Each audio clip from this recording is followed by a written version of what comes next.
जय जगन्नाथ आज एक नुआ भैकेंसी मु आसी Odisha high school peon and clerk requirement रही तार नोटिफिकेशन टी आसी जाइए 5000 पोस्ट 5000 प्लस पोस्ट पाई 10th pass apply 10th pass पिला अप्लाई करें। ऑर्गेनाइजेशन नेम रहुची school and mass education type of job रहुची परमानेंट कैटेगरी रहुची Odisha government job name of the post रहुची peon and clerk total post रहुची 11050 टी application mode रहुची सेटा माने रिलीज करना सेटा जणा पड़ जिवो किछि दिन परे who can apply Odisha all Odisha candidate are apply आपनकर पोस्टिंग ही ओडिशा रे ही रहिबो तो gender both male and female ए पोस्ट को आवेदन कर परिबे। Candidate must have 10th pass in a recognized board and university physical fitness candidate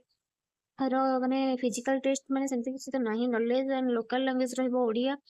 तो तार ऑफिशियल वेबसाइट पीडीएफ लिंक मैं आपको डिस्क्रिप्शन में दे देबी मिनिमम एज रहबो 18 वर्ष तो